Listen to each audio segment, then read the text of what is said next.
जय जोहर संगवारी हो। मैं हूं आप मन के संग ललिता चक्रधारी और आप मन देखा तो न्यूज प्लस 21 चलक नजर डालथन बिहिन के 10 बड़े खबर में बलौदाबाजार हिंसा में कलेक्टर एसपी ला निलंबित करेगी इस राज्य सरकार हाथ देर रात जारी करे आदेश।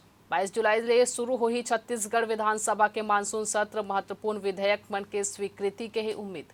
नीट एग्जाम में ग्रेस मार्क्स पाए स्टूडेंट ला दोबारा एग्जाम दे के विकल्प 23 जून को हो ही परीक्षा।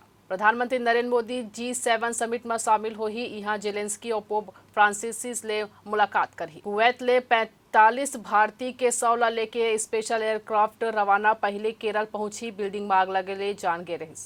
सिक्किम में लैंडस्लाइड ले 6 जन के हुई मौत, कतको लापता। पर्यटन स्थल में 2000 ले ज्यादा लोगन मन फंसे। आंध्र प्रदेश में मिनी ट्रक और कंटेनर लॉरी के टक्कर में 6 लोगन के हुई मौत। दिल्ली में 22 जुलाई ले शुरू हो सकत है संसद के मानसून सत्र, 9 अगस्त तक चल ही सेशन। हिमाचल प्रदेश के कुल्लू में 3.0 तीव्रता ले आइस भूकंप। अमेरिका और आयरलैंड के बीच T20 वर्ल्ड कप के आज खेले जाए मुकाबला। ऐसा नहीं जम्मू खबर ले लगातार अपडेट रहे बार देखा तो न्यूज प्लस 21 आप मन के हक के बाद।